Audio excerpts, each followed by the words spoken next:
apresentação com os nossos áudios para depois ficar disponível no nosso Drive.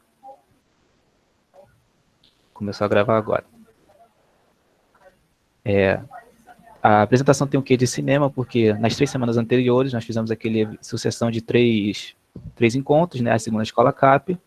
Então, continuando, nós estamos fazendo mais um tema relacionado aos 3 encontros anteriores, que é para seguir na reanimação cardiopulmonar.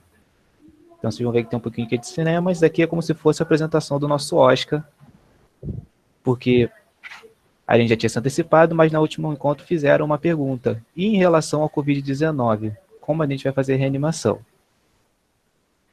Então, isso já fazia parte do roteiro. Ainda bem que fizeram a pergunta, e a gente deixou um quê de descubra no último encontro. Temos aqui alguns dos ligantes, vão apresentar. Temos dois moderadoras, desculpa, que são nossas orientadoras, Renata, Flávia e Andressa.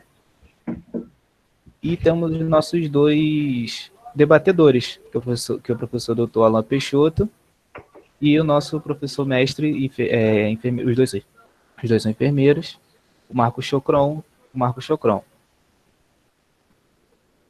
Antes de começar, Renata e Andressa querem falar alguma coisa?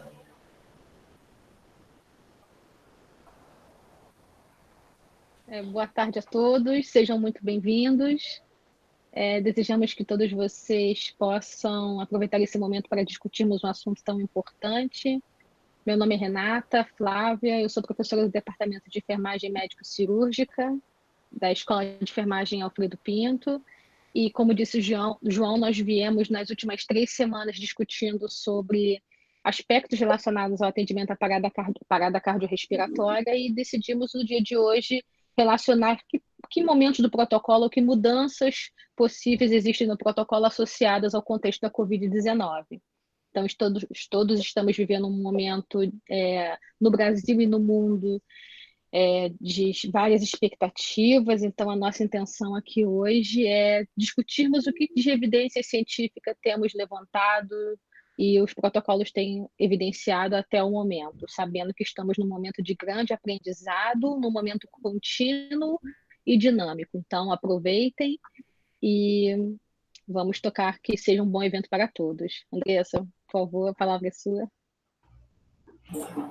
Obrigada, Renata e João. Bom, primeiramente, boa tarde a todos, sejam muito bem-vindos.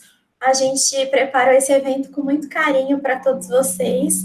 E nessa perspectiva, né, da gente discutir o que tem acontecido com os protocolos e diretrizes de reanimação cardiopulmonar nesse contexto atual da Covid-19 para o mundo, né? Acho que a Renata já até falou que é uma situação muito particular que vivemos hoje, né, não só no Brasil, mas no mundo, e a gente falar a partir das evidências científicas faz com que a nossa profissão e o nosso engajamento em prol, né, da vida dos pacientes seja ampliado e nosso trabalho seja efetivamente no sentido de garantir o melhor cuidado possível. Então, trazendo isso para o lado da reanimação cardiopulmonar, a gente vai apresentar o que mudou dos protocolos, dos guidelines, e discutir também um pouco de como tem sido isso na prática clínica.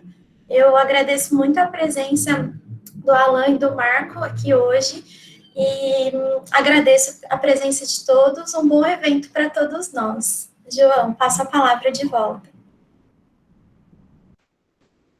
Obrigado a todos pela presença e obrigado pelos debatedores por aceitar o convite. A gente fica muito feliz com a presença de vocês.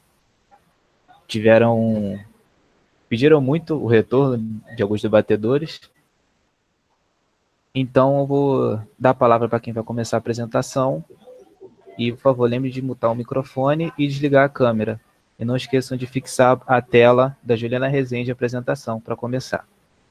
Então, a primeira palestrante pode começar, quando quiser. Olá a todos, boa tarde. Eu sou a Gabriela Sena, eu sou aluna de enfermagem da Escola de Enfermagem Alfredo Pinto, atualmente no 8º período. Eu sou diretora de ensino da Liga Acadêmica de Atenção à Cardiologia e Pneumologia. E hoje, em comemoração à Semana Brasileira de Enfermagem, a gente vai estar trazendo um pouquinho sobre reanimação cardiopulmonar no contexto da Covid. Pode passar, Juliana.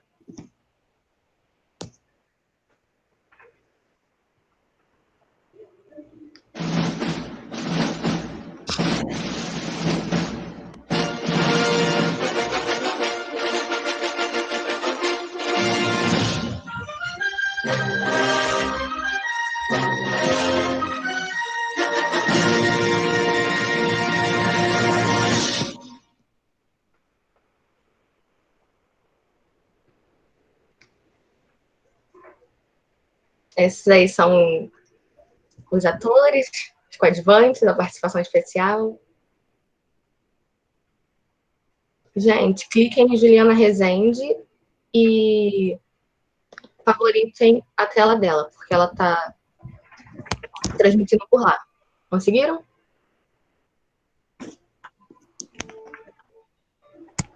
Então, pausa aí, Ju. Vamos dar uma pequena introdução, rapidinho. Um assunto que está bastante atual, já está há 6 meses quase nas nossas vidas.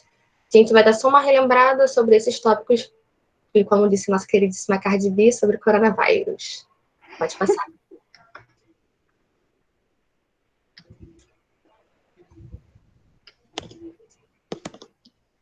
Pode passar, Ju. Isso, para aí.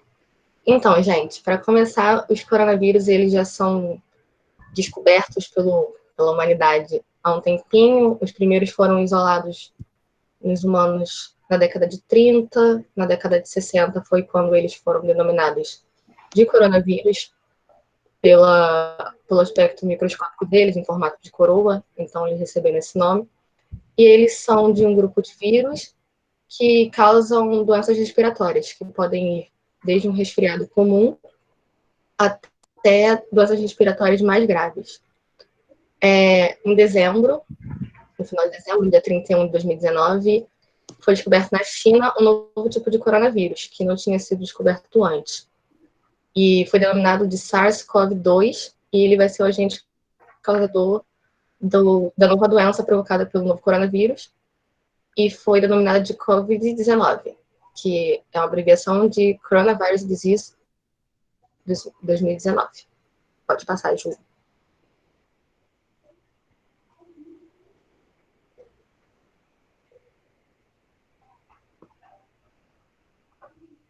Então, como ele é transmitido, todo mundo já está careca de saber, a transmissão ocorre de uma pessoa infectada para outra por meio de um contato próximo, cerca de 2 metros, e é por meio de gotículas, espirros, tosse, catarro, toque ou aperto de mãos, ou por objetos de superfícies contaminadas.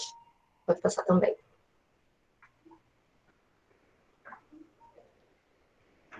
Os principais sintomas deles são semelhantes a de um resfriado e pode evoluir até uma pneumonia mais grave, né, nos casos mais graves. Os sintomas mais comuns são a febre, a tosse, a dificuldade para respirar, alguns casos podem ter coriza também, dor de garganta. Pode passar. Gabriela, você está me ouvindo? Oi.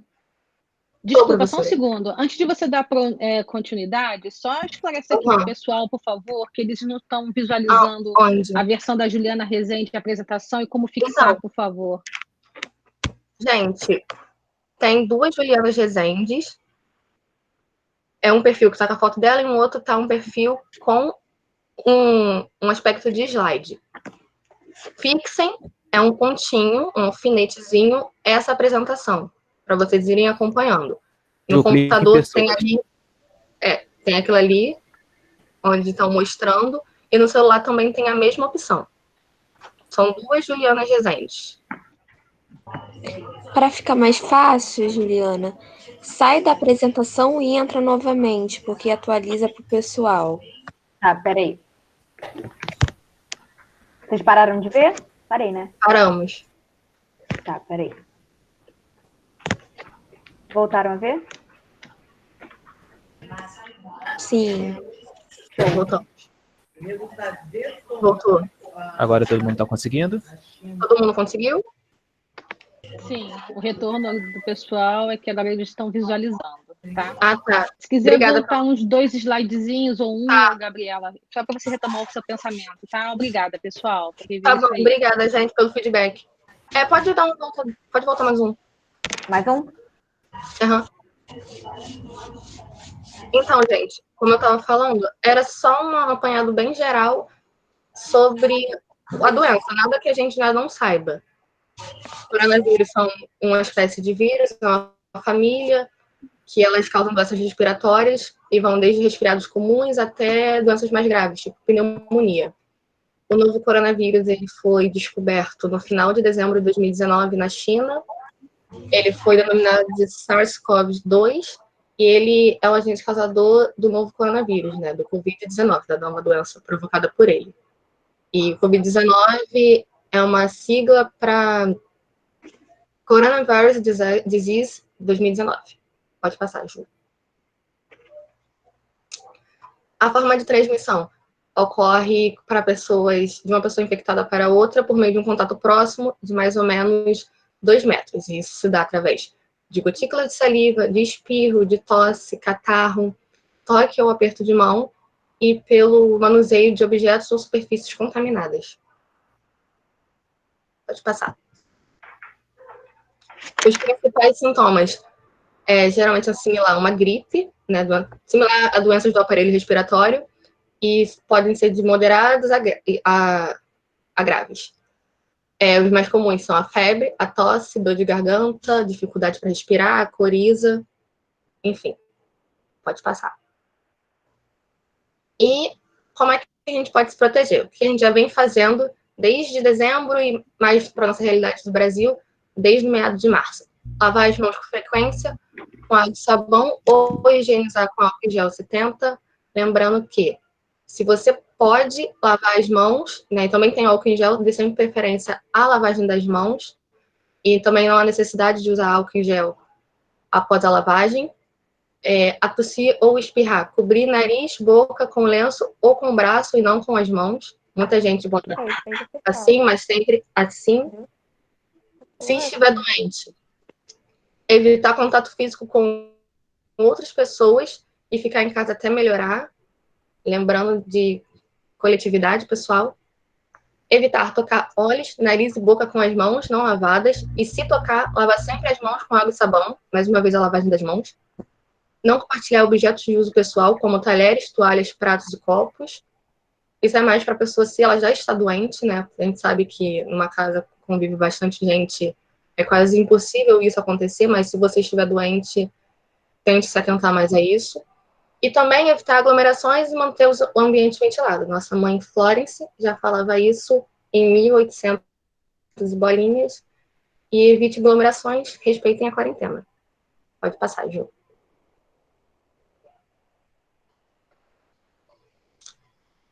A gente ouve muito falar que quando alguém ficou doente pelo novo coronavírus e depois se recupera, que ele foi curado. Mas realmente, existe uma cura? Existe um tratamento?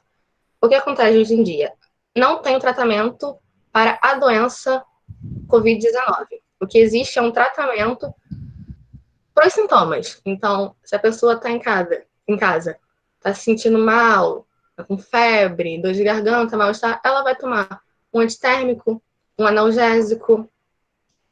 E se ela sentir, né, nos protocolos, né, falta de ar, ela vai procurar um hospital ou uma UPA. A cura para a doença ainda não existe, a gente está vendo avanços em fases de teste de vacina, mas a doença ainda não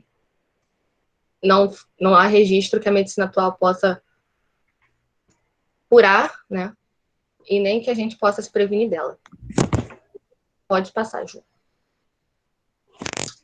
A nossa grande estrelinha também, recitação cardiopulmonar, só para a gente dar uma lembrada, como é que eu vou descobrir que alguém necessita de uma RCP? Avaliar o pulso carotídeo. Meu querido amigo João, em outra aula, também nas segundas com a LACAP, deu a dica de colocar a mão numa sobrancelha e descendo até a região do pescoço e você consegue sentir o pulso. Sem pulsação, junto com a verificação da ausência da respiração, você tem a necessidade de fazer uma RCP. Lembrando que A avaliação do pulso mais a verificação da ausência de respiração deve durar no máximo 10 segundos. Pode passar, Ju.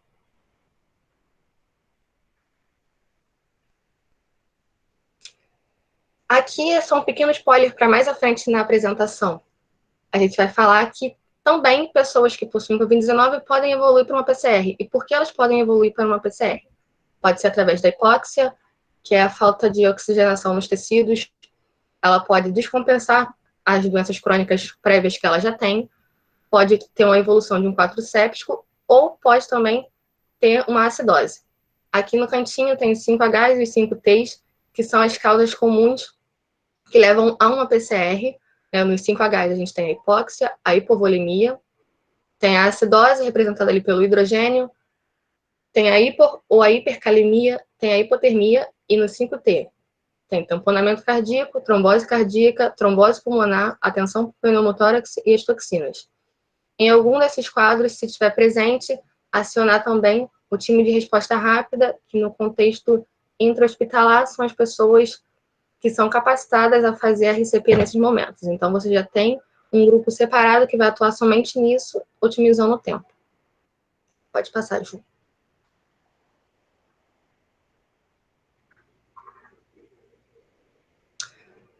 Então, gente, mas qual é o risco da RCP em indivíduos com suspeita ou confirmação de Covid-19? Será que muda alguma coisa?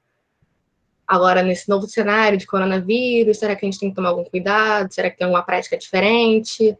Extra e intra-hospitalar? Pode ir, Ju. Tem. Uma pessoa que está com Covid-19, a gente sabe que a transmissão se dá, até o momento, que nós conhecemos, por gotículas, que são liberadas através da fala, da tosse, do espirro ou de procedimentos que vão manipular as vias aéreas.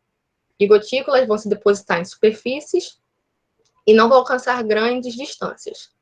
Só que o procedimento de RCP, você pode ter um alto risco de aerosolização. E ainda não temos indícios de que o novo coronavírus seja transmitido por aerossóis, que são partículas menores do que gotículas e que são capazes de permanecer em suspensão no ar por períodos prolongados. Mas a gente trabalha com a hipótese de que poderia sim ser transmitido. Então, aqui a gente está vendo a pessoa que está parada com a máscara e a pessoa que também está fazendo esse penela com a máscara. E eu imagino, né, porque não está em movimento, conforme ele faz os movimentos, os aerosóizinhos vão flutuando para o ar. Isso pode ficar em suspensão e o risco é muito alto. Então, próximo slide.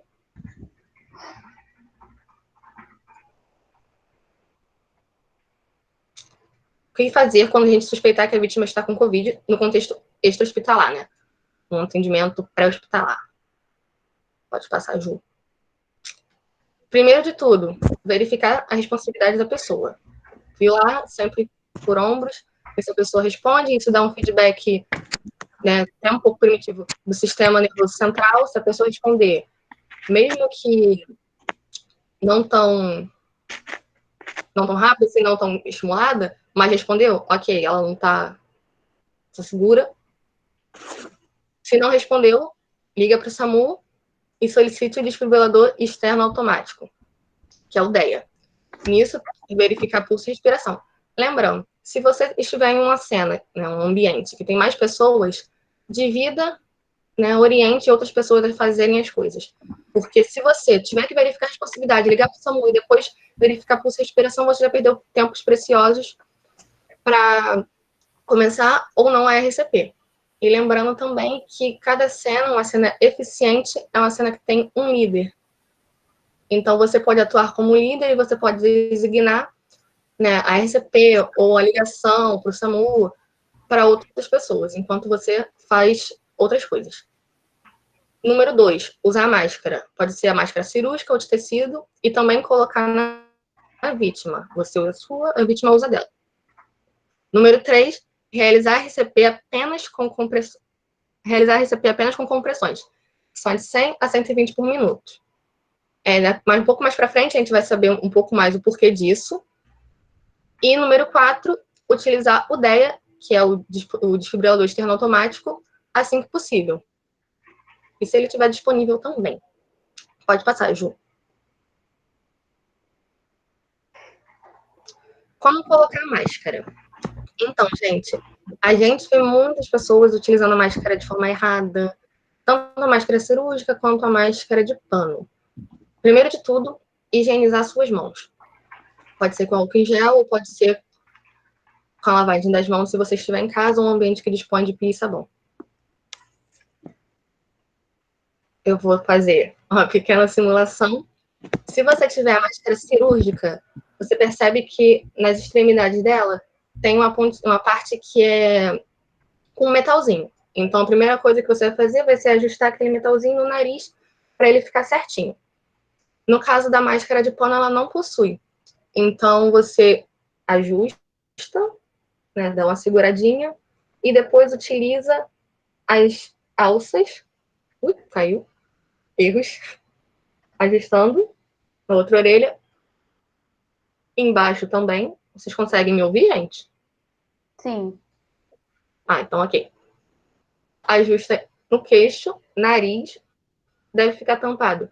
Queixo, boca e nariz. Não pode ficar assim, não pode ficar assim, não pode utilizar assim. Eu vejo muita gente que fala que, mas não dá para respirar direito. Gente, é difícil, infelizmente, mas quando a gente não pode ficar em casa e precisa de alguma emergência a se resolver, a gente necessita sair bem paramentado. Na hora da retirada, retirar pelas alças. Se ela for a máscara descartável, você descarta no lixo, e se ela for de pano, ou reutilizável, você deve botar antes de lavar em 10 minutos de molho em água sanitária. Lembrando sempre, quando você está com a máscara, você não deve nunca colocar a mão na frente da máscara, porque se ele estiver contaminado, você vai se contaminar. Se ela ficar molhada, molhada ou com sujidade, você deve retirar imediatamente e evitar também de usar assim, maquiagem, batom, essas coisas. A gente, meninas e alguns meninos também, gostam de utilizar porque suja a máscara e ela deveria ser trocada cada momento que ela fosse molhada ou suja.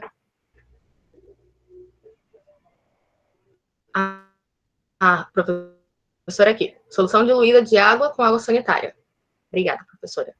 Pode passar, Ju.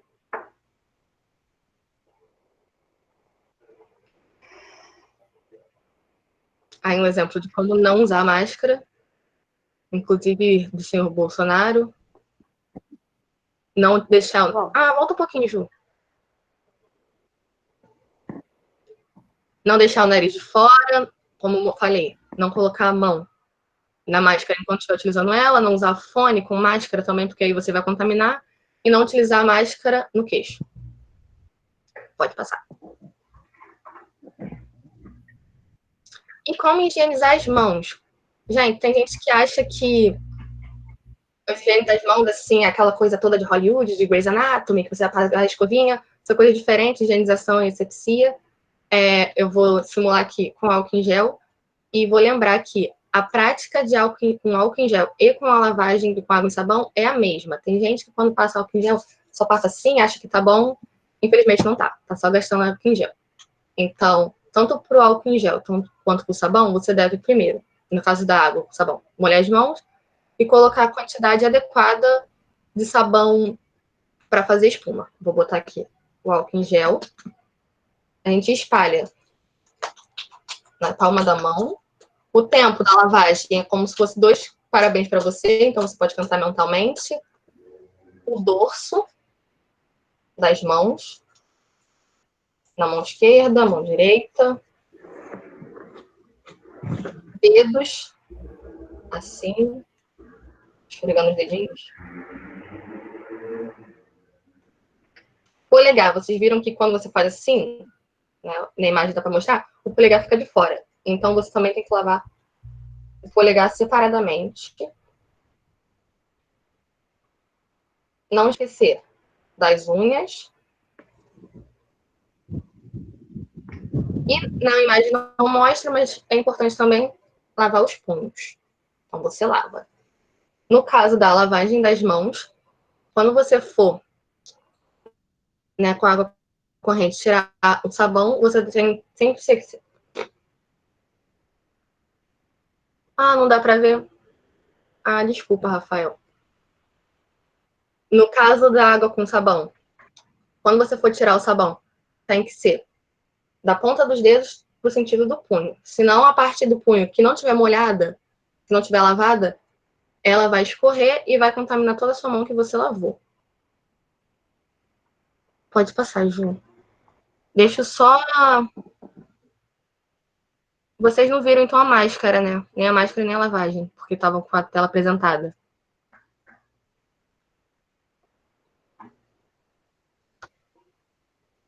Ah, consegui.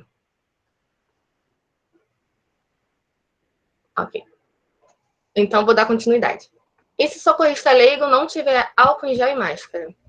Gente, lembrando que a regra maior em uma cena é sempre a segurança, né? A primeira coisa que você tem que analisar é a segurança da cena e você tem que pensar na sua segurança. Se você não pensar nisso, você pode ser uma segunda vítima, ou no caso do contexto da Covid, um segundo infectado.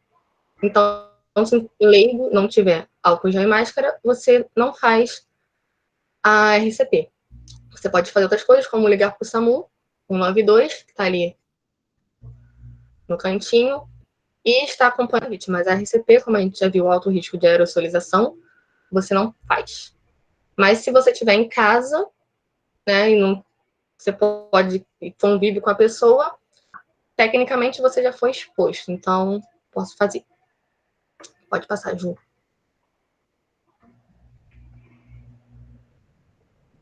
E, finalmente, a nossa estrela, as compressões torácicas. Só para a gente dar a relembrada, pode passar. As compressões, elas são feitas 30 compressões a cada 2 respirações, quando você tem dispositivo máscara válvula, né, que é o AMBU, ou aquela máscara de bolso, ou fazer 100 a 120 quando você está sozinho ou não tem nenhum desses dois. No caso do contexto da Covid 2019, você tem que ser feito de 100 a 120 compressões para evitar a exposição com as vias aéreas de aerosolização. E a força que você vai fazer para as compressões, ela tem que ser necessária para deprimir de 5 a 6 centímetros do tórax. As mãos são posicionadas entrelaçadas no tórax. Aqui é a imagem do bonequinho. Está utilizando a base das mãos, os braços deles estão esticados, os ombros vão estar alinhados sobre as mãos e ele vai fazer movimentos de sobe e desce. Se seus braços estiverem dobrando, você está fazendo errado. O peso que você vai colocar nas compressões não são os pesos dos braços, é o peso do seu corpo que vai atuar nos braços.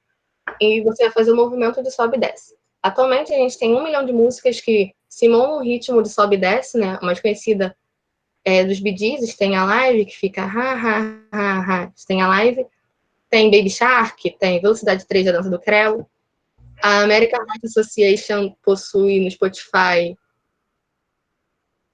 uma playlist com várias músicas. E você pode escolher a melhor para se adaptar. Mas sempre lembrando que, no caso da Covid, você vai usar 100 a 120 compressões, não tem a parada para fazer as ventilações, e você evitar também trocar, né, com outra pessoa. Quem cansar, infelizmente, vai ter que trocar, mas evitar ao máximo a troca. Pode passar, Ju.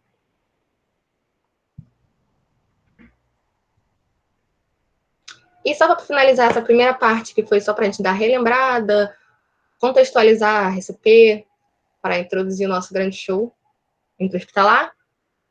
Qual é o papel do atendente no SAMU quando a gente liga, né? Enquanto alguém ligou, né? A pessoa está parada, tem alguém fazendo a massagem, outra pessoa ligou para o SAMU.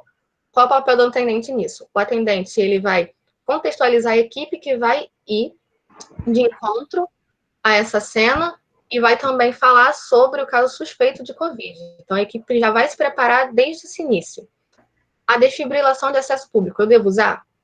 Se o local possui um desfibrilador externo automático, DEA, use, utilize. E com ele, o risco de aerossolização é quase zero. Se Se não for trocável, claro, ele vai sinalizar e você vai utilizar. E no transporte, como é que eu devo utilizar o transporte com a vítima? Chegou o SAMU, né? Alguém ligou o microfone? Ligaram o microfone. O transporte, a gente vai realizar. A vítima vai ir, obviamente, na ambulância, só que a pessoa que estiver acompanhando ela, infelizmente, não vai poder ir. Tem que ir em um outro carro para evitar a exposição ao coronavírus. Cadê? 19. Agora, gente, eu vou... Pode passar, Juliana? Chamar os comerciais e vou passar a palavra para a professora Andressa e para o professor Marcos. Obrigada. Obrigada, Gabriela, pela excelente apresentação até o momento. Acho que deu para esclarecer bastante, assim, como deve ser, né, o que a gente deve priorizar no atendimento à vítima de parada cardiorrespiratória nesse contexto da Covid, que foi justamente a estrela do show, né, as compressões torácicas. Olhando aqui o chat, eu vi que tem duas perguntas, Marco, para você, e tem uma pergunta que eu gostaria de fazer também, depois dessas, para esclarecer um pouquinho essa abordagem no ambiente pré-hospitalar pelo profissional, mas vou começar com as perguntas do chat. A pergunta do Roberto Mascarenhas é se essa máscara de bolso não tem risco de contaminação na abordagem da pessoa que é encontrada em situação de parada cardiorrespiratória. Boa tarde a todos. Meu nome é Marcos Sopron, sou enfermeiro. Mestre pela UNRI, é uma honra. Agradeço a Liga pelo convite, agradecer a professora Andressa e Renata Flávia para estar falando sobre matemática. E é uma honra também estar, né, numa sala, num evento com o professor Alan, né, que é uma pessoa também que eu tenho uma grande admiração como pessoa, como profissional. Bom, em relação à utilização da Pocket Mesh, realmente, se a gente for ver, inclusive, algumas orientações da American Heart Association para a questão do atendimento ao Covid, eles sugerem que a gente utilize o filtro EPA. E a Pocket Mesh, que a gente não tem condições de colocar um filtro EPA. Então, a princípio, seria totalmente contraindicado a gente utilizar a Pocket Mesh. Até porque eu costumo dar muito treinamento, tanto para profissionais de saúde quanto para leigos. E eu vejo que, para quem não é da área de saúde, ou até mesmo para quem não está acostumado a utilizar a Pocket Mesh constantemente, ela se torna até um equipamento que dificulta o atendimento. A gente tem relatos de casos, a gente tem vídeos aí no YouTube onde as pessoas conseguem até vedar bem a máscara e não abrem as vias aéreas. A gente tem vídeos que as pessoas abrem as vias aéreas, mas a máscara não é totalmente vedada, porque a Pocket Mesh, ela tem como se fosse uma almofada, parecida até com aquela parte onde pega o rosto do próprio ambu, né? E ele tem uma bolsa de gel, uma bolsa de ar, e aí você tem que fixar ela contra o rosto do paciente. E aí eu vejo, inclusive em treinamentos, que há uma dificuldade muito grande, tanto por profissionais de saúde quanto para leigos, a utilização dessa vedação. Então, só realmente não é bem muito indicado a utilização da Pocket Mesh. Obrigada, Marco. A segunda pergunta é da Alexia Gabriele. A reanimação cardíaca em pacientes com Covid-19 pode ser perigosa devido aos possíveis tromboembolismos ocasionados pela doença?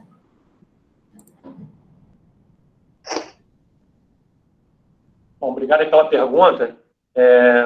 Bom, a Covid já é uma doença nova, então a gente precisa de vários estudos, né? Realmente, a gente ainda sabe muitos mecanismos fisiológicos de patologia a gente ainda não compreende bem, né? Então, a gente está menos de um ano, né? Menos até de 6 meses, com uma doença que a gente nem sabe bem como é que é feito, como é que ela se comporta dentro do nosso organismo. Pode haver problemas? Pode. Agora, a gente tem que pensar em custo-benefício. Essa questão custo-benefício, ela sempre existiu, vai continuar existindo, de eu tentar fazer tudo o que eu puder, dentro das minhas limitações, para tentar reverter essa parada cardiorrespiratória. Como foi colocado aqui, eu estou num ambiente público, eu tenho um desfibrilador externo automático, posso utilizar? Deve utilizar, desde que ele esteja disponível. A área está em risco, o ambiente está em risco. Eu vou fazer? Não vou fazer porque eu vou comprometer a minha segurança. Então, pensar nisso, até porque a questão da emergência, a gente tem um delta T muito pequeno para a gente estar atuando.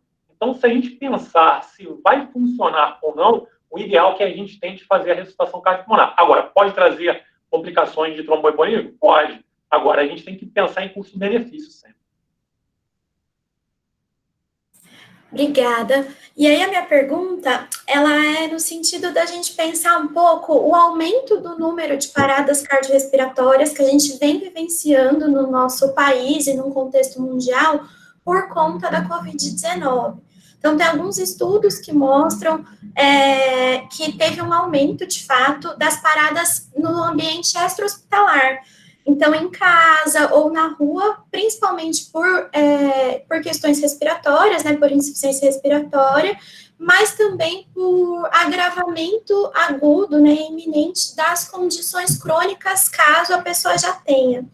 Então, no Brasil, a gente ainda não tem esse número muito exato, né, do quanto foi esse aumento, mas tem um estudo da Itália, que saiu agora no final de abril, que mostrou um aumento de 58% do número de paradas cardiorrespiratórias fora do ambiente hospitalar.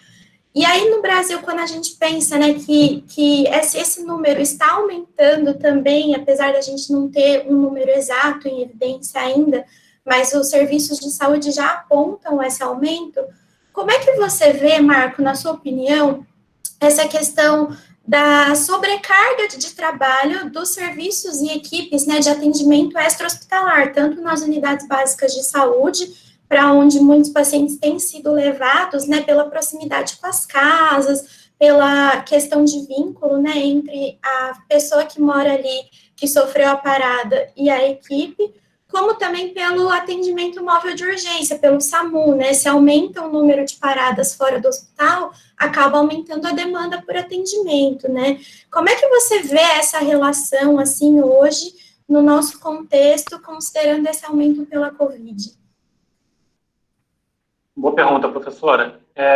A gente, aqui no Rio de Janeiro, o SAMU funcionava exclusivamente no município do Rio de Janeiro. Quem fazia o atendimento do SAMU até início de abril, até o final de fevereiro, de março, perdão, era o bombeiro. Então, a partir em abril, no mês de abril, começou a ser desvinculado e diversas pessoas foram contratadas para assumir a posição do Serviço Móvel de Atendimento de Urgência, né, o SAMU. E uma das vantagens que eu via é que quem está fazendo essa gestão do SAMU hoje, pelo menos é uma visão que eu tenho da prática, que eu tenho visto nos quartéis e até dos colegas publicando. Inclusive eu, né, tive até interesse de tirar a carteira de moto, porque eu tenho visto que está tendo investimento na questão de motoambulância. Isso aí você reduz o tempo, apesar de hoje, devido à pandemia, a gente está com isolamento social e o trânsito ter diminuído, assim, exponencialmente, a gente ainda dá uma velocidade muito maior com uma ambulância, né, para dar um primeiro suporte base de vida. Eu não tenho aqui informação se essas motoambulâncias têm desfibrilador ou cardioversor. Eu sei que muitas motos estão sendo tripuladas por enfermeiros e eu recebi de um comunicado informal, esse número de motoambulâncias vai aumentar no estado do Rio de Janeiro, então isso agiliza muito o atendimento. Agora, lembrar que muitos problemas que nós vivenciamos antes da pandemia, a gente já está vivenciando de forma muito acentuada. Como são eles? Os profissionais extremamente desgastados, os profissionais com carga elevada de trabalho, né, falta de material, falta de equipamento, falta de investimento. Então, tudo isso a gente está vivendo hoje e com uma realidade muito mais difícil, né? Um dos fatores que eu sempre falei em todas as minhas aulas, seja de pré-hospitalar, seja de combate a incêndio, e algo que eu nunca entendi aqui no Brasil, como alguns países fora do Brasil também, é a questão da condição do número serem diferenciados. Um número para bombeiro, um número para SAMU, um número para polícia. Eu trabalhei 1 ano e meio em Rio das Ostras, na ambulância da prefeitura, que tinha um resgate municipal, onde no mesmo ambiente era a sede do SAMU e do resgate. Então, ficava uma ambulância com enfermeiro no resgate, no caso eu trabalhava no resgate, mas eu supervisionava o SAMU. E uma das questões que a gente sempre percebia muito, né, a gente fazia até rodízio à noite para fazer o atendimento ao telefone, é que muitas pessoas ligavam para a gente, está tendo um incêndio aqui do lado da minha casa, está tendo um tiroteio aqui, e as pessoas ainda não sabem os telefones, SAMU, de bombeiro. Por que eu estou falando isso? Porque isso aumenta o tempo de atendimento, né? Então, se a gente já tem, inclusive, eu tenho um colega, né, que está no SAMU, e ele ficou infectado pelo Covid e ele se afastou. Ou seja, a gente também tem essa questão de reposição de profissionais. Então, é uma dificuldade como eu falei, né, a gente já tem as dificuldades que nós tínhamos, nós estamos tendo da mesma forma. E aí eu conclamo a todos os colegas aqui, pesquisadores e acadêmicos, que venham hoje, inclusive, eu estou vendo diversas revistas abertas relacionadas à questão de pesquisa científica com Covid. Então, o momento de a gente agora, através da LACAP, através dos nossos grupos de pesquisa, a gente desenvolver pesquisas também, tanto intra quanto pré, em relação a atendimento pré-hospitalar, tanto para leigo quanto para a área da saúde, né? Desenvolver uma cultura de educação nesse sentido, para que toda essa estrutura, né, venha a ser melhor gerenciada e melhor utilizada, não só pela gente, como pela população também que demanda do atendimento do serviço de emergência. Obrigada, Marco. Eu acho que é isso mesmo, né? Tem essa confusão do número, né? Para onde eu ligo, ou às vezes a pessoa só sabe um número, acaba ligando ou para o resgate ou para a polícia por uma questão de saúde, que seria para o SAMU, né? E aí isso complica também a gestão do município, né? Nessas 3 áreas, que eu acredito que tem municípios que são menores, acabam direcionando para o município do lado, ou uma estratégia de número unificado seria um jeito interessante de resolver, né, esse desafio aí. E tem essa... Só para complementar, o que eu vejo hoje, tá, em questão de Covid, é um problema, como eu falei, né, a gente já tinha diversos problemas, mas eu acho que um dos problemas hoje que a gente pode cair dentro da pesquisa é a questão de gerenciamento, né? Eu estive agora falando com um colega que está trabalhando no hospital de campanha e ele simplesmente falou, olha, a chefia até está tendo dificuldade de fazer escala, porque eles montam a escala, 2, 3 profissionais entram com licença porque estão com Covid. Então, eu acho que a questão da gestão hoje, tanto pré quanto intra, eu acho que a gente tem que focar nisso aí. Desculpa, porque eu acho que era importante a gente comentar sobre essa questão da gestão. É isso mesmo, né? A gente tem ainda, quando pensa no cenário da Covid, esse desafio da rotatividade dos profissionais por contaminação pela própria doença, e muito do que a gente já vivencia de desafio hoje vem sendo evidenciado daquilo que a gente já vivia, né, no nosso sistema de saúde brasileiro, e o município do Rio não é diferente, né? Mas uma das questões que você pontuou bem, Marco, tem a ver com essa ideia de começar o quanto antes a compressão torácica, né? Então, é muito importante que a gente treine, né, indiscriminadamente leigos e profissionais de saúde em todos os ambientes fora do hospital também, né? para ter a compressão torácica de forma efetiva, para fazer a reanimação cardiopulmonar efetivamente e garantindo a proteção do profissional específica nesse momento da COVID, né? Então, isso é um dos desafios, mas essa é uma das estratégias, né? Essa aula de hoje é uma das estratégias para a superação disso. Então, obrigada, Marco, pela sua participação. Eu vou encerrar aqui os nossos comerciais, mas depois, ao final, a gente vai ter um outro momento de perguntas. Então, se vocês tiverem alguma dúvida, quiserem falar mais alguma coisa, podem se manifestar pelo chat, que vai ter mais um momento. E eu passo de volta a palavra aos ligantes para continuar a nossa aula de hoje. Obrigada.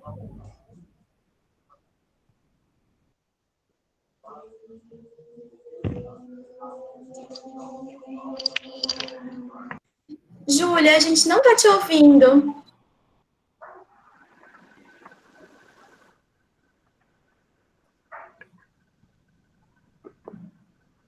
Ainda não. Ju, consegue me ouvir? Sim. Pode passar, por favor. Agora eu voltei, agora tá indo, né? Agora tá. Agora Boa sim. Agora foi, tarde, agora gente. tá me Perdão. Agora foi. Agora a gente vai falar um pouquinho. Eu sou Júlia, né? Sou vice-presidente da Liga, sou do 8º período de enfermagem da Unirio. E agora a gente vai falar um pouquinho sobre o contexto intra-hospitalar, né? A RCP no contexto intra-hospitalar. Pode passar, Ju.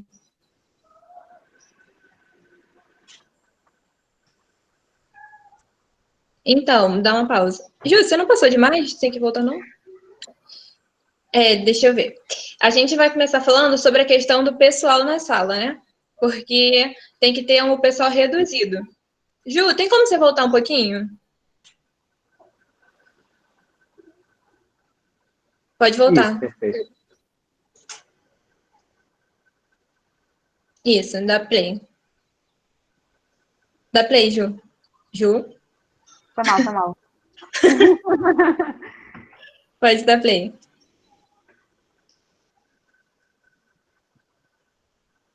Então, aí vai ter o pessoal mais reduzido para evitar esse risco de exposição, né?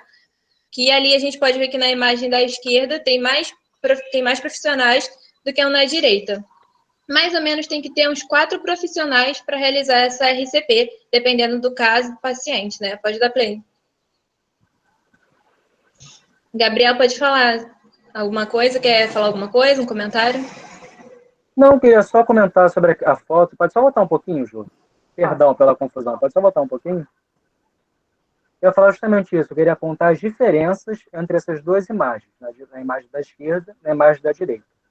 Como a Ju já apontou, a principal diferença que nós vemos é a quantidade de profissionais que tem dentro desses dois cenários. Do lado esquerdo, nós temos muitos profissionais para fazer essa RCP, e do lado direito, nós temos uma quantidade menor de profissionais.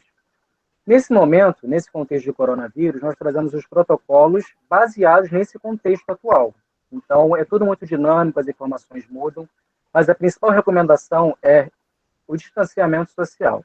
Então, nesse caso, qual seria o cenário adequado para fazer uma RCP? Nesse caso, seria a imagem da direita, porque tem uma quantidade menor de profissionais, e eles podem fazer uma RCP de qualidade, monitorar o paciente. Então, eles devem receber o suporte básico de vida, o suporte avançado de vida, porém, com essas recomendações. Todos paramentados, com EPIs, como vocês podem ver, todos estão de gorro, de luva, com avental impermeável, eles estão com face shield também para poder proteger contra aerossóis, e com essa quantidade menor de profissionais dentro do cenário. Pode passar, Ju. Isso, pode continuar, Ju. Obrigado. Então, gente, agora a gente vai falar sobre as considerações sobre a via aérea, né? Porque nós também somos a Liga de Pneumo e dessa doença é muito relevante e até meio priorizado, na verdade, a via aérea, né? Então, a gente vai falar um pouquinho do sistema respiratório, que ele é responsável pela troca gasosa e é dividido em 2 partes, o trato respiratório superior e o trato respiratório inferior. Aí, na imagem, vocês podem ver que o trato respiratório superior começa aí no nariz, nas narinas, né? Na cavidade nasal, aí tem os seios paranasais e a faringe e laringe. E aí a gente tem a divisão pela glote, que aí vai para o trato respiratório inferior. Que aí nós temos os brônquios, bronquíolos, alvéolos, a traqueia, tá bom? Então, a gente vê que o vírus, ele entra pelo trato respiratório superior e ele se aloja no trato respiratório inferior, né? E sobre o que perguntaram, que eu estava vendo, do tromboembolismo, dentre todas as causas de PCR que nós temos, por exemplo, hipovolemia, tem o tromboembolismo, enfim, de todas as causas, a principal nessa doença é a hipóxia. Então, é a redução do oxigênio para nutrir os órgãos. Então, pela hipóxia vai acontecer a parada cardiorrespiratória, e quando acontece a PCR, está escrito aí, né? O acesso invasivo da via aérea é priorizado, que no caso seria a intubação.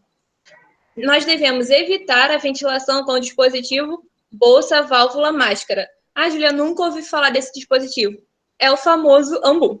Então, a gente tem que evitar por causa da aerosolização, a não ser que esse dispositivo esteja com um filtro EPA, que é o que está escrito aí. É mandatório a instalação de filtros, como eu disse, né, EPA, no circuito ventilatório após o tubo, quando o paciente já foi entubado, né? E na via do circuito expiratório, ou pelo menos o EPA no expiratório, porque é o momento principal, né? Pensando que o vírus ele vai sair também pela via aérea no momento da expiração. E o filtro HME. Esse filtro HME, ele depende muito do fabricante, que ele pode ter um nível de filtração alto ou não.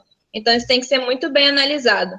Existe um outro filtro que também é recomendado, que é o HME-F, tá bom? Então, ele também pode ser utilizado. E aí, nós temos também, no final, a intubação, preferencialmente com vídeo laringoscópio. Por quê? Porque no momento da intubação, o profissional vai estar vendo o caminho que ele deve percorrer e assim vai evitar uma falha naquela tentativa para intubação, tá? Pode passar, Ju.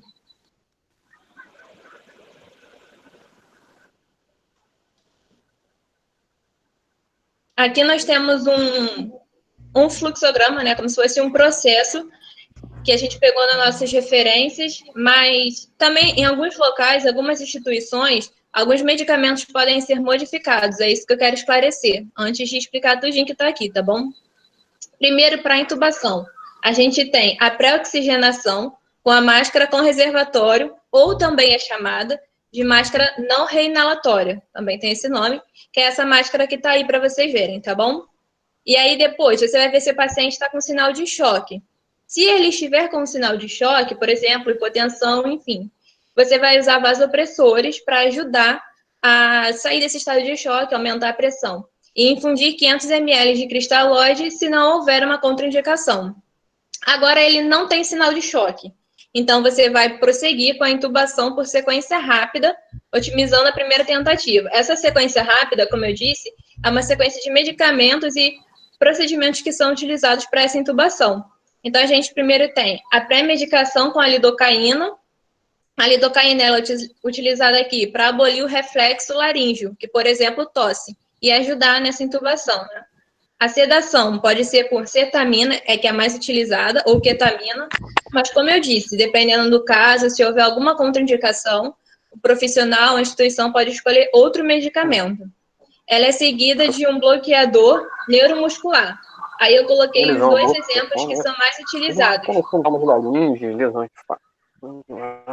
Dirval, o seu microfone... Ah, pronto.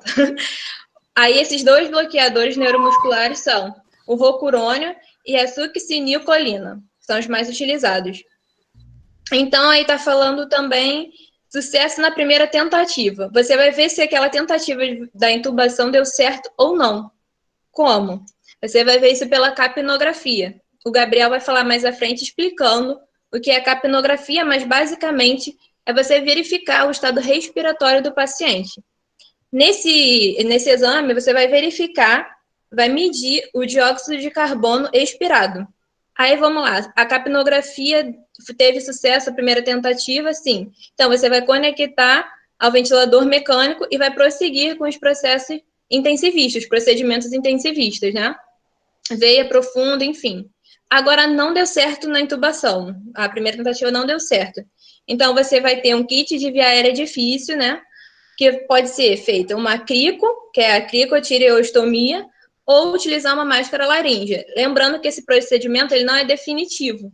Ele está sendo usado porque a primeira tentativa de intubação não deu certo, tá bom? E aí depois você vai prosseguir com os procedimentos normalmente. Aí essa imagem que está aí, ó, é do cufômetro. O cufômetro, ele é um medidor, né, de pressão e de insuflação do tubo orotraqueal, que ele vai ver se, por exemplo, o balonete está evitando um escape de ar.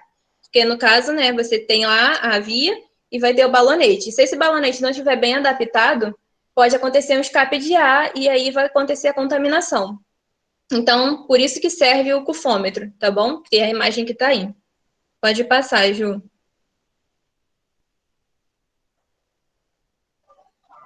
Então, agora eu vou passar a palavra para o Dirval, que vai falar um pouco, e para o Gabriel, né, sobre pré-RCP, RCP e pós-RCP. Na verdade, agora eu acho que é o Gabriel. Pode ir, gente. Pode ir, ô, Juliana. Agora é o Gabriel. Obrigado, Ju. Então, falando agora do cenário pré-RCP, nós vamos falar primeiramente da paramentação dos profissionais. Então, primeira coisa que é mais importante, os profissionais devem estar completamente paramentados, com todos os EPIs disponíveis. Então, como nós vemos na figura, os profissionais devem estar com gorro, devem estar de óculos, com máscara N95, com avental impermeável, com luvas, sapatos fechados, e devem estar todos protegidos. Mesmo que isso atrase as compressões torácicas, os profissionais devem estar protegidos para que eles também não se tornem um potencial infectado, certo? Em segundo lugar, o paciente tem que ser monitorizado, os sinais e sintomas, porque esse paciente pode agravar muito facilmente. Então, esse paciente tem que estar sendo monitorado para caso seja necessário fazer uma intubação, certo? Assim que houver o primeiro sinal de uma parada, tem que ser acionado o time de resposta rápida, como foi falado, é um time preparado para poder realizar a RCP. É recomendado mover esse paciente para uma unidade de pressão negativa, para que assim possa evitar a contaminação por aerossóis. E, por último, fechar a porta do cenário que o paciente se encontra para que evite a contaminação para outros ambientes do hospital. Pode passar, por favor.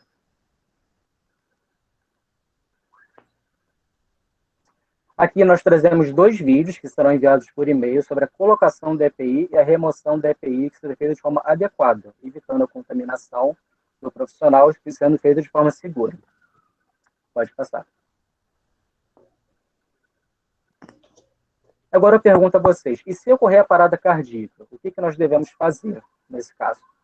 Pode passar. O que fazer? Nós devemos, primeiramente, depois de toda a equipe estiver paramentada, lembrando, mesmo que isso atrase as compressões torácicas, é necessário, é importante, proteger a equipe em primeiro lugar. Então, nós vamos iniciar as compressões torácicas e realizar a monitorização do ritmo de parada cardíaca, se é chocável ou se não for chocável, para que sejam tomadas as devidas providências. Em segundo lugar, caso precise desfibrilar, a gente não deve adiar para acessar as vias aéreas avançadas. Certo? Então, primeiro a gente vai desfibrilar, que é o mais importante, para depois acessar as vias aéreas. Em terceiro lugar, devemos monitorar para identificar qualquer causa reversível desse paciente, para que sejam tomadas as devidas providências, no caso de uma hipóxia, no caso de uma acidemia, no caso de uma trombose coronária. Pode passar, por favor.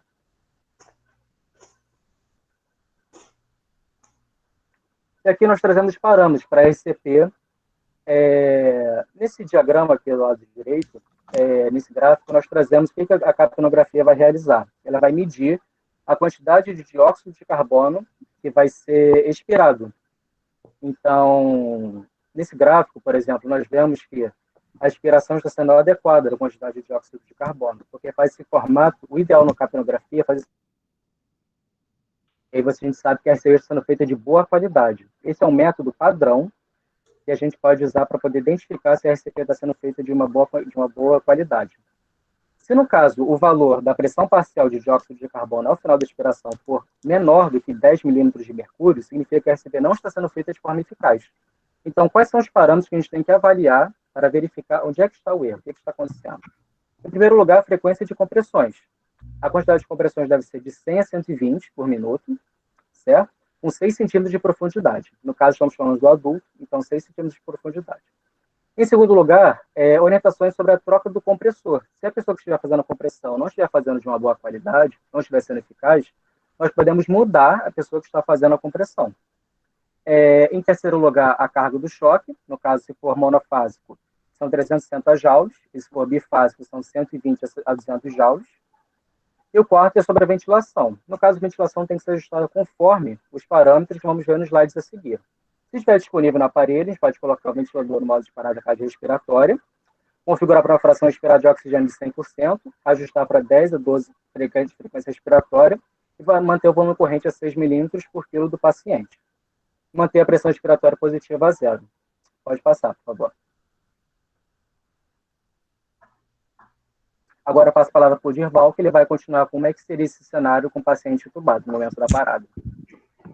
Bom, gente, uma boa tarde a todos. Me chamo Dirval Gabilan, sou diretor de extensão da LACAP e acadêmico do segundo período de enfermagem da UNIABEL.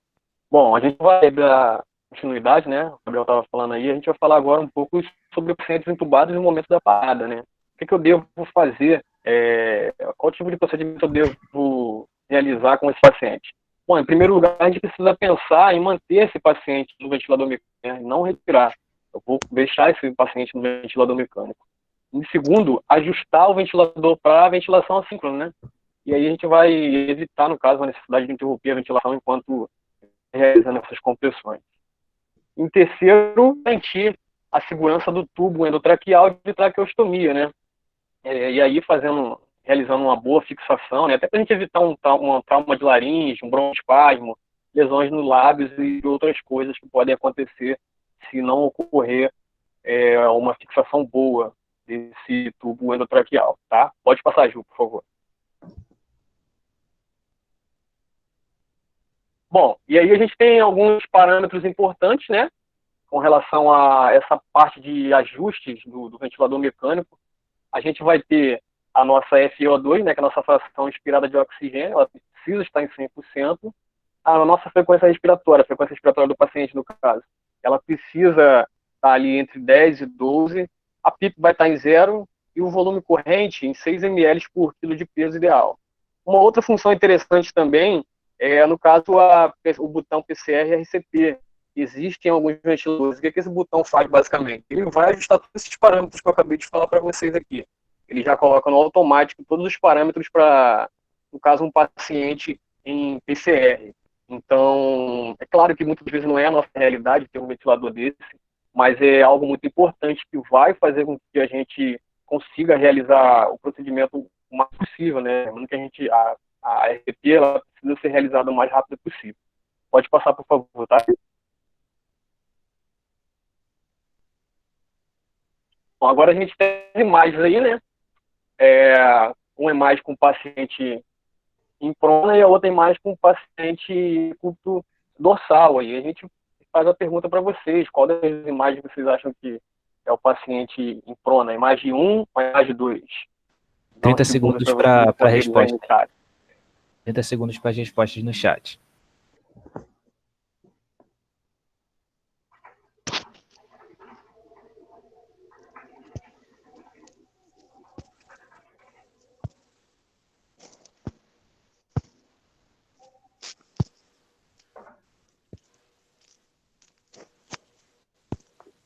Disparado número 2. A maioria aí, todo mundo, na verdade. Faz unanimidade.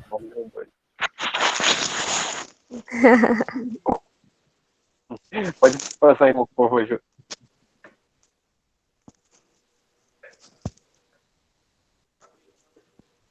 Então, quem respondeu a imagem número 2 está certo. A gente tem um paciente na posição de prona, né? Imagem número 2. Pode passar, por favor.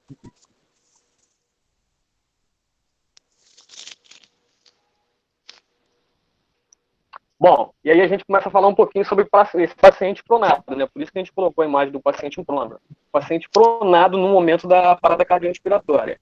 O que eu devo fazer? Bom, primeiro, se esse paciente tiver em decúbito ventral, né? O que é preconizar aí, se ele tiver em decúbito ventral e sem uma via aérea avançada, eu vou tentar colocar ele na posição supina, tá?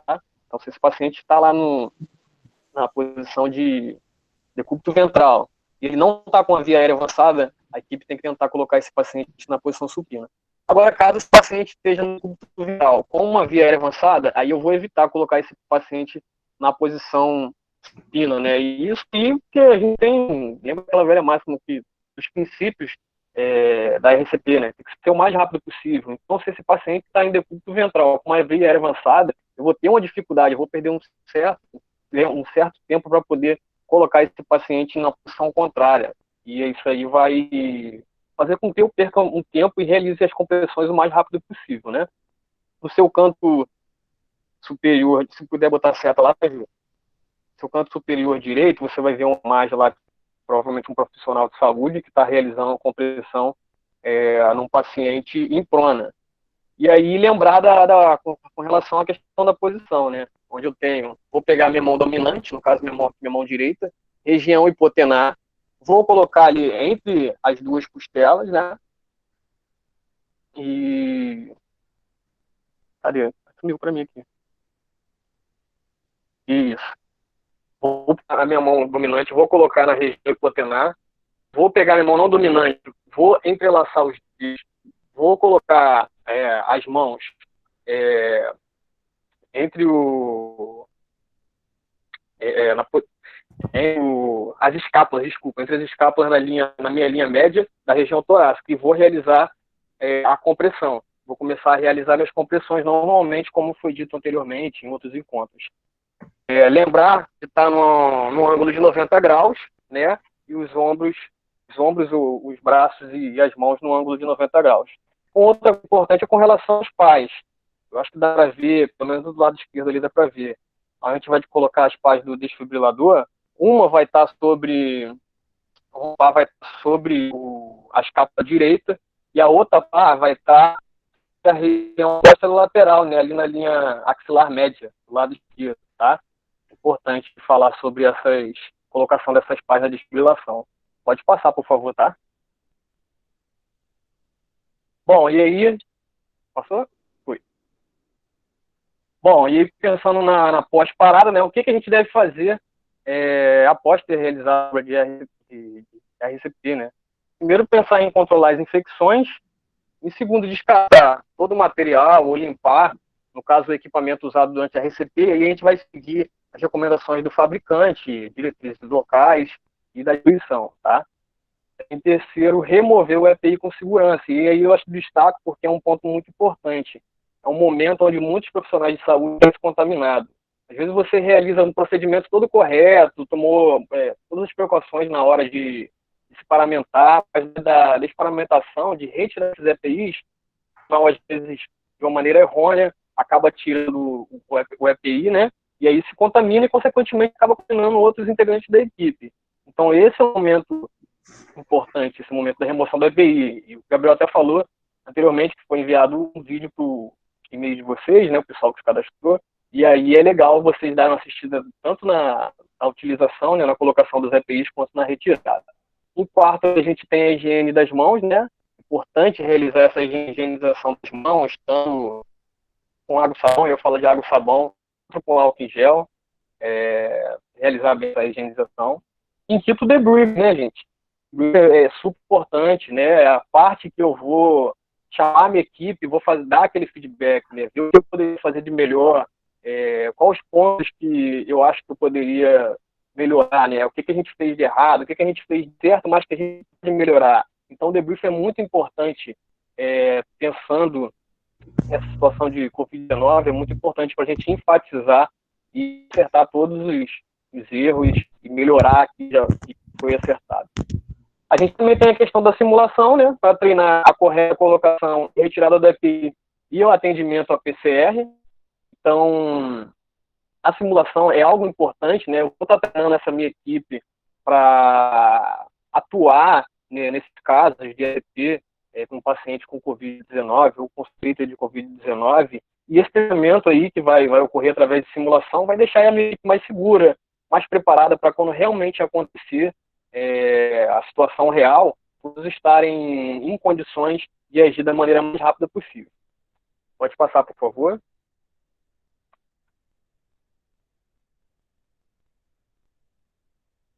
Bom, e aí a gente tem as indicações e prerrogativas da não reanimação, né? Quando eu vou realizar essa RCP? Quando eu não vou reanimar esse paciente? Bom, basicamente a gente tem as decisões de não ressuscitação cardiopulmonar, a NRCP que a gente chama, essas decisões ela devem estar bem documentadas e aí deve ser comunicada à equipe. Seguindo, claro, a política local, institucional com relação aos cuidados paliativos de terminalidade. Mas aí é legal a gente lembrar, né, aquela questão de evitar com que o paciente ele sofra um procedimento desnecessário, né? Você realiza um procedimento desnecessário no paciente que está, no caso, ele está em estado terminal, e às vezes você acaba expondo a própria equipe, né? Porque você vai e realiza um procedimento num paciente que não era para você realizar, e acaba expondo aquela equipe, colocando todo mundo em risco, com relação a tudo isso que a gente foi falando de colocação de EPI, retirada de EPI, você acaba expondo os dois lados, tá? Pode passar por favor. Então, aí a gente tem alguns dispositivos, né? O Lucas, que é um dispositivo para realização de compressor torácico, e os filtros, que já foi falado anteriormente, o filtro HMF e o filtro EPA, né? Lembrar que é preconizada a questão do filtro EPA entre a máscara e a bolsa, né? Para a gente evitar a questão da aerosolização. Pode passar, por favor.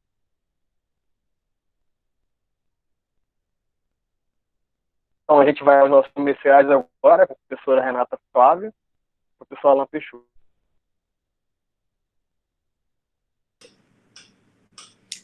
Olá, pessoal. Então, voltamos mais uma vez aos comerciais e vamos discutir agora um pouquinho sobre o contexto hospitalar. Então, pegando o gancho aí desse finalzinho da apresentação, eu gostaria de lembrar que no nosso país nós não temos nenhuma legislação definitiva sobre interrupção do atendimento à parada cardiorrespiratória. Isso se dá muito em discussão clínica beira-leito, de acordo com o estado clínico do paciente, as prerrogativas em relação ao prognóstico dele e tudo mais. Mas nós não temos aqui, por exemplo, uma legislação definitiva que dê direito às pessoas, por exemplo, a escolher ou não, ou um familiar ou não. Então, é algo que está embutido na nossa prática, então é uma daquelas questões complexas a serem discutidas. Nós não temos protocolo também que defina. Muitas das vezes isso é visto diante do tempo de atendimento àquela parada e do possível prognóstico do doente diante do tempo investido durante aquele atendimento. Bom, o Alan e eu somos parceiros de trabalho há um tempo, né, Alan? Não vou falar muito em tempo não, para não comprometer aí a nossa idade, mas ainda mais que você gosta muito de embutir algumas coisas no contexto como nós nos conhecemos, não é? E a gente costuma trocar figurinhas sempre sobre a prática clínica, sobre a nossa ação como enfermeiros. E aí nós achamos interessante, diante desse contexto, essa questão do contexto intra-hospitalar, discutir um pouco sobre a questão do atendimento na posição prona, já que a posição prona, o decúbito ventral, tem sido uma intervenção não farmacológica a ser implementada nos pacientes com Covid-19, dado esse comprometimento pulmonar, e muitas das vezes esse paciente tem uma gravidade clínica que acaba evoluindo para a parada cardiorrespiratória. Então, assim, queria um pouquinho que o Alan falasse um pouquinho para a gente sobre isso, sobre essa questão do que o protocolo tem indicado em relação a esse atendimento e o que ele acha que é uma prerrogativa fundamental para os enfermeiros intensivistas ou que estão com pacientes monitorados em prona para identificar precocemente esses sinais de gravidade no paciente crítico. Alan, a palavra é sua. Bom, boa tarde, pessoal. Primeiramente, gostaria de agradecer o convite pela professora Renata, pela professora Andressa. Também dizer que é um prazer estar aqui com o meu amigo Marcos Chocron. É um prazer imenso também ver. Eu vi que todos vocês que falaram, estudaram, se empenharam, falaram muito bem. E, assim, desejo realmente todo o sucesso. Queria também deixar aqui uma observação que eu gostei muito da animação dos slides, a forma que vocês construíram e também da dinâmica que vocês escolheram para discutir o tema. Bom, quando a gente fala em posição prona, antigamente antes de Covid-19, né, a gente já pronava, porque a pronação é uma posição interessante para pacientes com SARA grave. nas situações onde você já não consegue melhorar a troca gasosa com PIPs elevadas e tal. Então, na verdade, a gente já fazia, né, pronação. Só que agora a pronação, que já era um procedimento complexo dentro das unidades de terapia intensiva, é agora um procedimento de rotina, por exemplo, onde você tem um paciente dentro de uma emergência que está entubado por Covid e precisa ser pronado, né? Então, passou a ser uma coisa mais corriqueira, que as pessoas tiveram que aprender meio que no tranco. Isso é um pouco perigoso, porque aumenta o risco de evento adverso. A posição prona é uma posição que precisa ser bem feita, com muito planejamento. Então, é muito bom que os serviços tenham se adaptado a isso, mas, ao mesmo tempo, a gente precisa ter todo um cuidado e não simplificar o atendimento ao paciente que está em posição prona, nem ao procedimento de pronação em si, nem ao cuidado de manutenção dele em prona. No que tange a questão da RCP, eu já pronei alguns pacientes antes de Covid-19, antes da doença, e agora tenho pronado alguns pacientes, porque eu trabalho lá na linha de frente também. E, assim, ainda bem que nenhum paciente parou para que eu tivesse que assistir a pressão na coluna vertebral. É um pouco diferente, né? Quando a gente vê, por exemplo, essas fotos, e eu fico pedindo para que isso não aconteça comigo, porque imagina um paciente que está sendo ventilado com PIPs elevadas, que já tem uma pressão intratorácica alta, que já tem uma complacência diminuída por processo inflamatório parenquimatoso, e ainda está sendo comprimido por meio, tendo como princípio ali a compressão da coluna vertebral. Então, eu acredito que realmente seja uma compressão com muito menos, isso é uma análise leiga, né?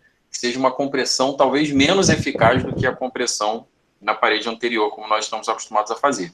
Então, para que a gente evite fazer esse tipo de compressão que nós estamos menos acostumados, nós não sabemos ainda a real eficácia, o segredo está na monitorização da deterioração clínica do paciente. Então, vamos observar se esse doente que está em pronação, ele está estável ou se ele está encaminhando esse quadro de instabilidade. Se esse doente ele está bradicárdico, se esse paciente tem uma hipotensão refratária à amina vasoativa, ressuscitação volêmica, que ele está evoluindo para uma gasometria pior a partir do momento em que você pronou, você não consegue recuperar pH, ele mantém um pH abaixo de 7,25, você não consegue recuperar PO2, a PF dele continua baixa ou sobe muito pouco a pronação, a chance desse paciente evoluir para uma hipoxemia, evoluir para uma acidose metabólica, para uma hipovolemia refratária, alterações eletrolíticas que levem a uma arritmia ou levem a uma depressão miocárdica é grande. Então, nesse momento, eu sugiro que, por meio da análise dos sinais vitais, da monitorização hemodinâmica, ventilatória e gasométrica, que a gente faça uma decisão precoce em interromper a pronação e supinar o doente antes que ele evolua para uma PCR em posição prona. Alain, considerando essa questão toda em relação à ventilação protetora indicada nos pacientes com repercussões pulmonares, como vemos com os pacientes Covid-19, né, que tem aquela discussão ainda se a gente pode realmente dizer se ele tem SARA ou não, mas a questão da ventilação protetora com controle de um volume corrente baseado no peso predito, uma modalidade ventilatória em torno de ventilação controlada ou pressão controlada, geralmente com PIPs altos para promover um recrutamento alveolar. Qual desses parâmetros, e como ficam esses parâmetros no atendimento durante a parada cardiorrespiratória? Como esses parâmetros são modificados no ventilador mecânico? Você pode fazer uma revisão aí para a gente, por favor? Bom, posso. Desculpa, e falar também sobre a questão da superfície rígida, mesmo em posição prona. Sim. Bom, com relação à ventilação protetora, e os parâmetros ventilatórios durante a reanimação, até o último aluno falou aí muito bem sobre isso, a gente precisa lembrar que o paciente, embora a gente não tenha ainda a certeza se ele tem um quadro inflamatório pulmonar, ele tem diminuição de complacência a partir do momento em que ele evolui para a ventilação mecânica, naquele estado mais tardio, ele tem sim redução de complacência, né? Por conta disso, esse doente ele vai depender de PIPs elevadas aí a partir de 10 para poder manter ali um recrutamento alveolar mínimo, de modo que não tenha colapso cíclico e de modo que eu não tenha impacto negativo sobre a troca gasosa. Quando esse paciente, então ele depende de uma PIP elevada. Quando esse paciente, então, ele para e ele precisa ser colocado no ventilador, como o nosso colega aí da Liga colocou, com PIP zero, eu praticamente anulo o efeito positivo expiratório final que manteria esse alvéolo minimamente recrutado por uma mínima troca gasosa. Mas também, se eu manter a PIP elevada, né, que é essa pressão expiratória final positiva, se eu mantê-la elevada, eu vou aumentar, sustentar uma pressão intratorácica elevada no momento da RCP, isso vai comprimir a minha veia cava inferior, vai diminuir o retorno venoso e, ao mesmo tempo, consequentemente, vai diminuir o meu débito cardíaco. Então, aí está o grande problema, né? Existem até algumas opiniões de especialistas que recomendam que se mantenha uma PIP mínima de 5, né? Mas, enfim, isso acaba caindo sobre a questão da opinião dos experts, ali, de quem está nas sociedades, enfim, trabalhando essa questão, porque ainda nós não temos evidências mais robustas disponíveis para que a gente tenha uma decisão melhor sobre isso.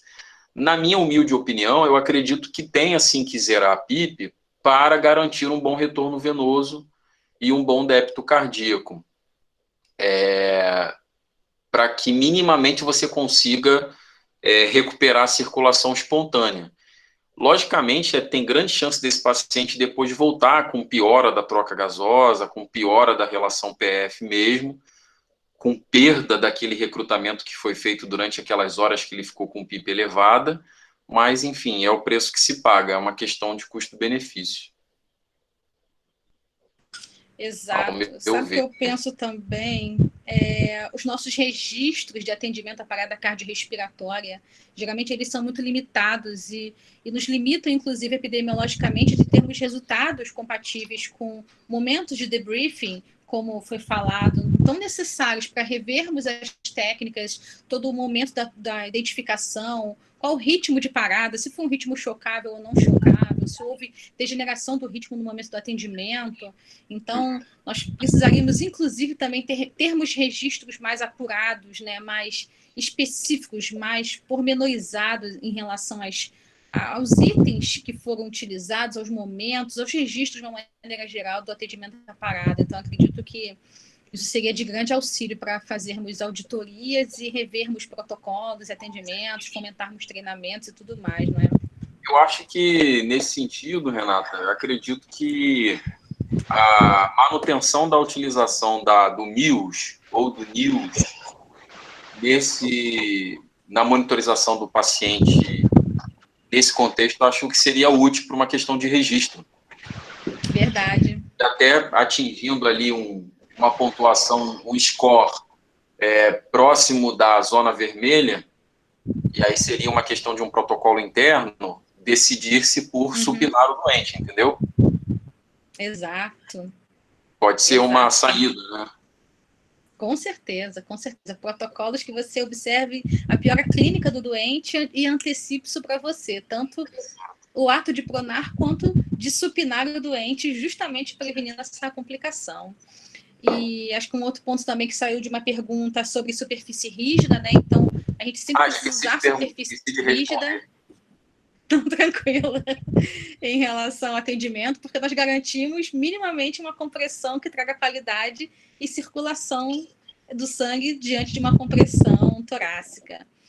Uma pergunta que surgiu aí também, se você quiser comentar também, é em relação ao medo da população em buscar auxílio nas unidades básicas de saúde, se isso piorou o caso das emergências extra-hospitalares, então, assim, é uma grande preocupação também epidemiológica que nós temos, as pessoas podem estar postergando a sua ida ao serviço de saúde com medo de se contaminar, e seria necessário melhor orientar a população a buscar auxílio médico quando necessário, sem receio.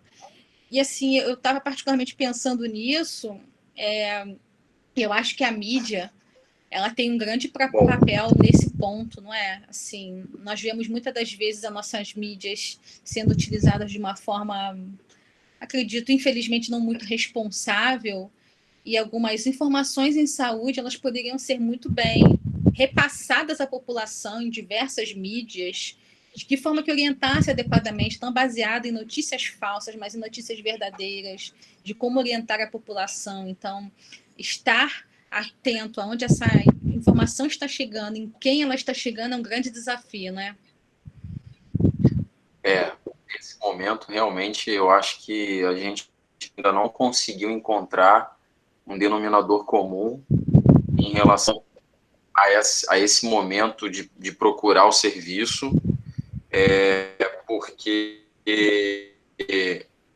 existe uma hipóxia silenciosa que acontece com pacientes com boa complacência. Exato. Ou seja, ele está em casa, está febril, está com dor no corpo, está indisposto, mas ele não está com falta de ar. Mas não é todo mundo que tem oxímetro de pulso em casa, né? Saiba fazer essa avaliação. E aí, quando o cara começa a sentir falta de ar, ele já fez uma lesão pulmonar auto-infligida, né? Aquela PCILI que a gente tem estudado. E aí, sei lá, ele já está numa fase tardia que aí talvez já não se possa fazer muita coisa, né? É difícil, eu não sei dizer para você, sinceramente, como que seria o ideal esse tipo de orientação, sabe? É um desafio enorme. A Andressa está comentando aí com a gente também, deixa eu ler a mensagem dela aqui, que as equipes das unidades básicas de saúde têm feito monitorização das pessoas que fazem parte dos grupos de risco e os casos confirmados por via telefônica. O telemonitoramento é uma tecnologia, né, que tem uma grande possibilidade de abrangência nesse momento, porque você vai acompanhando os casos das pessoas, inclusive aquelas que são positivas, né, sabidamente positivas ou suspeitas, ou já que nós não estamos fazendo teste de todos, mas aquele acompanhamento clínico mesmo à distância, baseado em sinais e sintomas. Sim. Essa questão da hipoxemia silenciosa realmente ela é um desafio, porque como realizar a avaliação clínica telefônica? E aí realmente eu precisaria fazer a visita domiciliar para acompanhar, e aí possivelmente fazer uma avaliação desse doente usando oximetria de pulso. Então, realmente nós teríamos até tecnologias com abrangência, com a necessidade, claro, de abrangência de recursos humanos e materiais, pensando-se em minimizar as complicações e até mesmo antecipá-las, né? Que é a nossa defesa, com certeza. Talvez uma teleconsulta onde você detecte sinais inflamatórios, como febre, odinofagia, coisas desse tipo, e você fazer uma triagem desses pacientes para fazer visita domiciliar, incluindo a oximetria. Exato. A Andressa está postando algumas coisas aí para a gente. Meu amigo, se você quiser complementar mais alguma outra informação, senão de minha parte... Eu queria só falar aqui em relação, novamente, a questão ali da compressão do paciente... Interescapular? Interescapular. Eles têm um manual, né, do Intensive Care Society, que eles publicaram em parceria com a Intensive Care Medicine sobre a questão da compressão na posição prona, até você já viu também esse manual, e foi da onde os meninos tiraram aquela foto da compressão aí, que estava aí num dos últimos slides, em prona, E ali ele diz assim, também que tem poucos relatos em relação a ao sucesso, né, da recuperação da circulação espontânea com a compressão em posição prona, e ali mostra duas opções, né? A opção de você fazer a compressão com um apoio manual na parede anterior do tórax sobre o externo, ou sem esse apoio manual. No final, eles analisam alguns relatos de alguns autores e fecham como recomendação a não utilização da mão, né, de uma segunda pessoa com a mão sobre o externo, comprimindo o externo. Mas eles dizem que isso pode ser também uma escolha do socorrista, enfim, não é uma regra. E então, e eu acho que aí, como você falou da questão da superfície rígida, eu acho que nesse caso seria uma forma de simular uma superfície rígida, né? Talvez a utilização da mão ali, ou do braço ali embaixo, para melhorar a qualidade da compressão. E a importância também, Renata, nesse momento de utilizarmos os métodos de avaliação qualitativa da compressão torácica, como a ETCO2, né, a capnometria, a capnografia, a capnometria e o aumento de maior que 20 milímetros de mercúrio na pressão arterial diastólica, caso o paciente tenha uma linha arterial.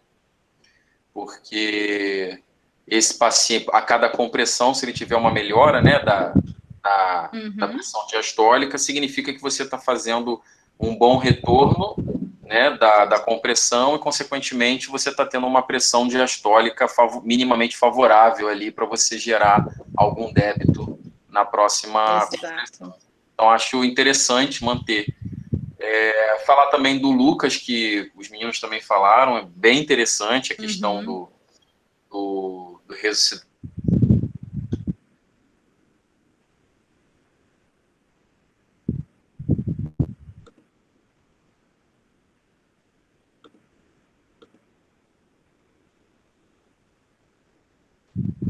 Pressões de cuff adequadas, com o filtro, sai alguma coisa, sai alguma coisinha ali das conexões, eu percebo, eu vejo aquela bulhazinha que às vezes tem daquela aguinha que condensa, infelizmente, no circuito.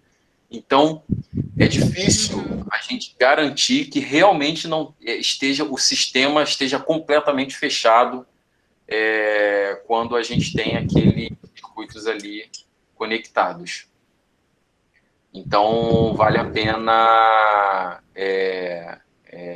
a questão do ressuscitador automático, sim. Também é interessante. Sim. E é isso. Obrigado aí. Ideal seria que tivéssemos várias. Obrigada. Que isso, Alain? Com certeza não. Sempre é bom falar e batermos nossos papos científicos, né? Sempre bom falar com você.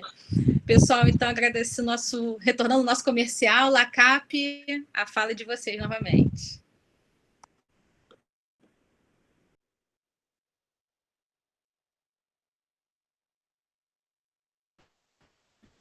Então, Ju, pode seguir?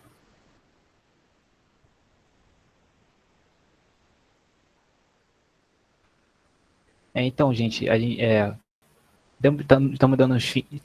estamos dando fim aqui à nossa apresentação. Muito obrigado, Alain, Renata, Marco, Andressa, por essa apresentação que nós fizemos. Obrigado pela presença de todos. Se vocês tiverem alguma dúvida ainda, pode perguntar para a gente no Facebook ou no Instagram, nossas redes sociais estão aí, sigam a gente.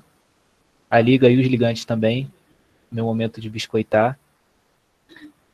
Vamos postar o link aqui mais uma vez, gente, para confirmar a presença. A gente vai ter que enviar um outro e-mail depois para vocês preencherem o formulário, porque os certificados dessa apresentação de hoje vai ser gerado pela Pró-Reitoria de Extensão e Cultura. Então, a gente precisa de algumas informações, como CPF, não é para abrir conta no nome de vocês, nem para sujar o nome de vocês, é somente para... porque a necessidade, eles pedem essas informações. A gente vai disponibilizar, a gente está guardando tudo em um drive, as aulas as 3 aulas anteriores, essa a gente vai pôr, e os vídeos que a gente deixou em stand-by, né, para pôr. A gente vai disponibilizar isso num drive, a gente vai deixar um link, assim que terminar, que a gente conseguir fechar tudinho certo, a gente vai disponibilizar o link para vocês conseguirem ter acesso ao material das aulas. A gente vai deixar aberto em breve. Aguardo vocês nas próximas reuniões. E também é bom falar que esse vídeo dessa aula de hoje vai ser disponibilizado no YouTube. Então, vamos ter um canal no YouTube também. E se vocês quiserem rever essa aula, vai estar disponível para vocês verem novamente. Muito obrigado. Já dou o spoiler das próximas reuniões. Vamos tratar das causas da PCR, 5H e 5Ts, 1H e 1T por aula. Qual vai ser o H e o T, vocês esperem a arte sair. Nos siga para saber.